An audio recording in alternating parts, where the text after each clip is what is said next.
నువ్వు అనుకుంటే రాజ్యాలు నిర్మించబడవు. నువ్వు తుళ్ళు కుతంత్రాలు ఈర్ష్యలకు ఇదే నీ రాజ్యాలు నిలబడవు. దేవుడి కృప దేవుడికి మహిమ కలుగును గాక. దేవుడికి మహిమ కలుగును గాక. కూర్చాలనుకుంటే కూరుస్తాడు, నిర్మించాలనుకుంటే నిర్మిస్తాడు, కట్టాలనుకుంటే సమస్తము అయినటువంటి ఆయన ఆధీనంలో. దేవుడికి మహిమ కలుగును గాక. దేవుడికి మహిమ కలుగును గాక. దేవుడి చిత్తాన్ని ఎరిగి, దేవుడి ఆలోచన ఎరిగి మనము ముందుకు కొనసాగేటువంటి వారిగా మాత్రమే ఉండాలి తప్ప నీ చేతిలోనికి నువ్వు తీసుకుంటే అక్కడ నీకు శాపం పట్టింది.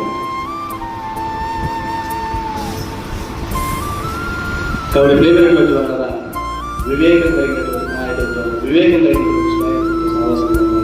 వివేకం కలిగినటువంటి వారుగా మనం ముందుకు కొనసాగాలి. నీ వివేకం కలిగి ముందుకు కొనసాగడం ద్వారా దేవుడి చిత్తం నెరవేర్చుకుంటుంది. నీ జీవితంలో ఏదైతే దేవుడు ఉద్దేశించాడో దాన్ని కూడా దేవుడు నిర్వర్తిస్తాడు, నెరవేరుస్తాడు. అటు కృప దేవుడు మనకు అనుగ్రహించుకుంటాడు. ఆమేన్.